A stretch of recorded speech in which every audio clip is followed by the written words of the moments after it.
మనం ఇప్పుడు వెజిటేబుల్ కావాలంటే ఇప్పుడు మనం ఇప్పుడు ఎక్కడికి వెళ్తున్నాము, ఒక సూపర్ మార్కెట్ వెళ్ళి వెజిటేబుల్ తెస్తున్నాం. వాళ్ళందరూ మిలీనియర్స్, వాళ్ళందరూ గురు ఆధిపత్యం ఉన్నవాళ్ళు, శుక్రుడు ఆధిపత్యం ఉన్న వాళ్ళు కోట్లలో సంపాదిస్తారు. ఈ శని కారకత్వం ఉన్న వాళ్ళందరూ రోజుకి ఎంతో నాకు వస్తే కూడా ఇల్లు నడిపిన వాళ్ళు, ఈ చిన్న చిన్న చిరు వ్యాపారులు. వాళ్ళకి ఎప్పుడైతే మనం ఇక్కడ సహాయం చేయట్లే, మనకు కావాల్సిన వస్తువు వాళ్ళ దగ్గర తీసుకుంటున్నాం. ఎప్పుడైతే మనం వీళ్ళ దగ్గర తీసుకుంటున్నామో వాళ్ళమ్మ ఈరోజు నాకు ఇల్లు నడిచింది, ఈరోజు ప్రాబ్లం ఏదో చిట్టు అప్పు ఏదో కట్టుకోవడానికి నాకు డబ్బులు దొరికింది దేవుడా అని అనుకుంటాడు. చూడండి, మన శని దోషం నివర్తి. సరే సార్, అయితే మీకు ఎన్ఆర్ఐ క్లయింట్స్ ఎక్కువ యాక్చువల్గా అమెరికా లండన్ ఇట్లా ఎక్కువ ఉంటారు కదా, మరి వాళ్ళైతే చార్మినార్ దగ్గరకు వచ్చి కాకిని వదలలేరు, వాళ్ళు ఏం చేయాలి? వాళ్ళ పేరు మీద ఎవరైనా నమ్మకమైన వాళ్ళ దగ్గరికి ఇచ్చి అది వాళ్ళ పేరు మీద చేయించి వాళ్ళకి వాళ్ళ పేరు మీద మొత్తం అన్నిటిని వాళ్ళ విష్ ఎన్ని కాకిల్ని వాళ్ళు రిలీజ్ చేయాలనుకుంటున్నారు అన్ని కాకిల్ని వాళ్ళ పంజరం నుంచి విడిచిపెట్టచ్చు. ఎక్కడ ఉన్నా కూడా వాళ్ళకి ఆ ఫలితం తగ్గుతుంది.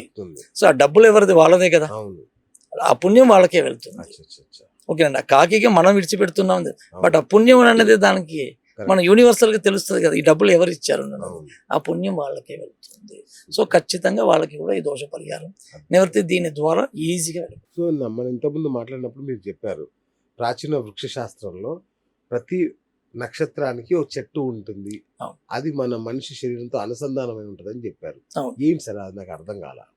ఇది వృక్ష శాస్త్రము అన్నది మనం ఇప్పుడు కనిపెట్టింది కాదు, శివ పురాణంలోనూ రాసి పెట్టింది, విష్ణు పురాణంలోనూ ఉన్నది, గరుడ పురాణంలోనూ ఉన్నది, వామన పురాణంలోనూ ఉన్నది వృక్ష శాస్త్రం అన్నది. ఈ వృక్ష శాస్త్రంలో మనం ఆ కాలంలో అప్పట్లో 2000 సంవత్సరాలు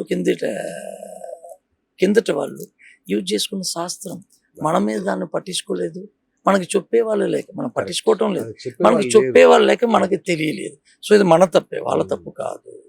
ఈ వృక్ష శాస్త్రంలో చాలా ఇదిగా ఇప్పుడు శివుడికి విల్వదళాన్ని వేస్తున్నాం. ఎందుకు వేస్తున్నాం? కరెక్ట్, అవును, ఎందుకు వేస్తున్నాం సార్? అది శివుడు ఏ నక్షత్రం అండి? ఆరుద్ర నక్షత్రం.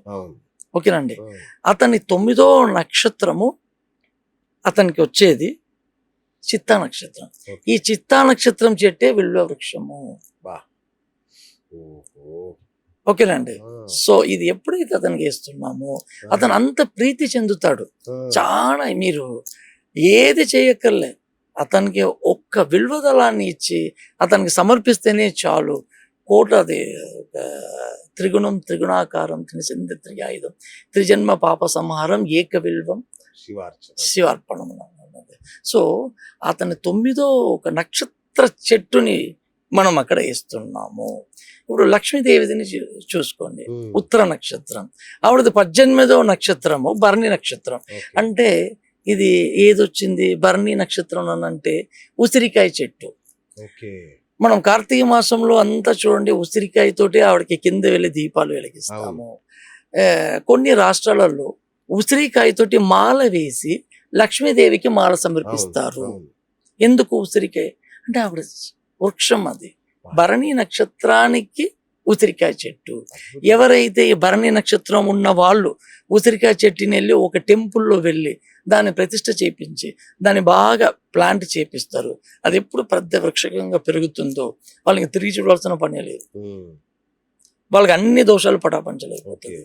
ఇంకా వాళ్ళ పిల్లలు అది డెవలప్ అయిపోతారు. ఇంకోటి చెప్పారు నాకు, 108 శివాలయాల్లో 108 చెట్లు నాటాలి. ఇది నేను ఎన్ని చేసినా నాకు ఏది కలిసి రావట్లేదు, నా జాతకమే తెలియదు, నా కర్మ ఏంటో తెలియట్లేదు, నాకు ఏ వ్యాపారం చేసినా లాస్ అయిపోతుంది, నేను కష్టమే పడుతున్నా, నేను అప్పుల బాధ తట్టుకోలేకపోతున్నా, పిల్లల్ని పోషించుకోలేకపోతున్నా.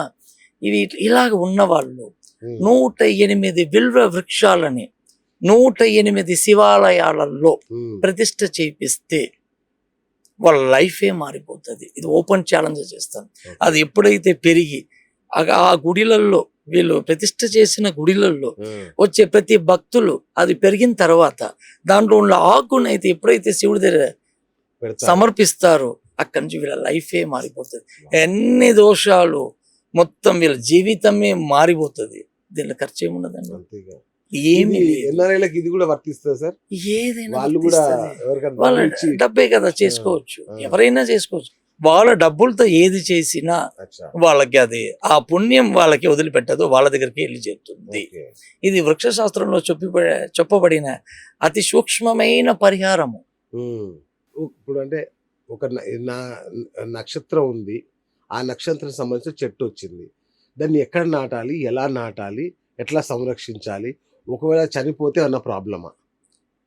ఇది చనిపోతే ప్రాబ్లం అన్నది ఏది లేదు, బట్ చనిపోకుండా మనం చూసుకోవాలి. అది ఒక్కోసారి ఇక ప్రకృతితో ఏదో సో దానికి అప్పుడప్పుడు నీళ్లు దానికి బాగా పోస్తూ ఉంటే అది పెరిగేంత వరకు మనం కొంచెం దానికి మనం సహకరించాలి. ఒక్కసారి అది పెరిగిపోయింది అనుకోండి, ఇంకా అది చావదు, అది ఇంకా సంవత్సరాలు వందల సంవత్సరాలు బ్రతికేస్తుంది అది. సో అది పెంచేంత వరకు మనం పెరిగేంత వరకు కొంచెం శ్రమ పడాలి. అది పెరిగింది అనుకోండి, వీళ్ళ లైఫే మారిపోతుంది. ఎన్ని దోషాలు, ఏ పరిహారాలు, ఏ గుడిలకి వెళ్ళక్కర్లే, వీళ్ళ నక్షత్ర చెట్టుని ఏదో తెలుసుకొని అది వెళ్ళి ఇది చేస్తే చాలు. ఇప్పుడు విష్ణుమూర్తి, ఇప్పుడు లక్ష్మీదేవికి ఇప్పుడు తామర పువ్వుని ఎందుకు వేస్తున్నారు? ఎందుకు వేరే పువ్వు వేయొచ్చుగా? తామర పువ్వు అంటేనే ఎందుకు ఇష్టము? ఇవన్నీ నక్షత్రాలు వృక్షశాస్త్రంలో చెప్పబడినవి.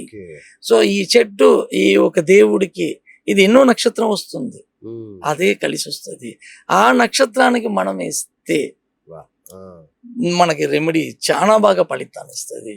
ఇవి ప్రాణం ఉన్న చెట్లు, వీటికి ఉన్న అతీంతరమైన శక్తులు ఎక్కువ వీటికి. సో దీనివల్ల మనకు ఉపయోగాలు చాలా చాలా. పర్యావరణం మొత్తం మారిపోతుంది, మనకి కరువు కాటం అనేది రాదు. ఎప్పుడు వర్షాలతోటి బాగా మంచిగా చల్లగా మన ఊరే చల్లగా అయిపోతుంది. ప్రతి ఒక్కళ్ళు ఒక్కొక్క గుడిలో ఈ వాళ్ళ నక్షత్రానికి చెట్టుని కనుక వాళ్ళు ప్లాంట్ చేస్తే మన దేశ పర్యావరణమే మారిపోతుంది. అసలు పుణ్యానికి పుణ్యం, దాని అందమే వేరు, పర్యావరణమే మారిపోతుంది. అసలు మనకి ఇవాళ చూడండి, ఇవాళ రేపు అసలు నీళ్లు దొరకట్లేదు, నీళ్లు లేవు, కింద భూగర్భం జలం ఎండిపోయింది, అడుగెట్టిపోయింది. ఇంకా తర్వాత కాలంలో ఇంకొక 20 సంవత్సరాల తర్వాత మనది కూడా రాజస్థాన్ లాగా అయిపోతుంది. ఇంకా నీళ్ళకి మనం ఎక్కడో పరిగెత్తాల్సి వస్తుంది. ఇప్పుడు 1 లీటర్ బాటిల్ 20 రూపాయలనే కొనుక్కుంటున్నాం, అప్పుడు 200, 300, 500 అని చెప్పి కొనుక్కుంటాం. సో ఇలాగ మన నక్షత్రానికి తెలుసుకొని ఆ వృక్షాన్ని మనం ఇప్పటి నుంచే ప్లాన్ చేసుకుంటే పుణ్యానికి పుణ్యం, మన దేశాన్ని మనం కాపాడుకున్న వాళ్ళు అవుతాము. మనం ఒక నెక్స్ట్ తరానికి మనము వాళ్ళకి ఇచ్చిన స్వర్గాన్ని అందించిన వాళ్ళు. Hi friends, thank you for watching this video. ఈ వీడియో గనుక మీకు నచ్చినట్లయితే దయచేసి లైక్ చేయండి, షేర్ చేయండి. ముఖ్యంగా మా ఛానల్ 24/7 న్యూస్ టీవీని సబ్స్క్రైబ్ చేసుకోండి. ఆ తర్వాత మీ విలువైన అభిప్రాయాల్ని, మార్పులు, చేర్పులు, కావాల్సిన వీడియో ఏమన్నా ఉంటే మన వీడియో కింద కామెంట్ సెక్షన్లో కామెంట్ రూపంలో తెలియజేయండి. నమస్కారం, సాయిదంచిక మాట్లాడుతున్నాను. ప్లీజ్ సబ్స్క్రైబ్, షేర్, లైక్ చేయండి 24/7 టీవీ ఛానల్. హాయ్ నమస్తే, నేను మీ Sonia Akula. Please subscribe to 24/7 news TV. Hi అండి, అందరికీ నమస్తే. నేను Mankota Prasad. Please do subscribe 24/7 news TV. Political, entertainment and infotainment updates కోసం like, share, subscribe 24/7 news TV.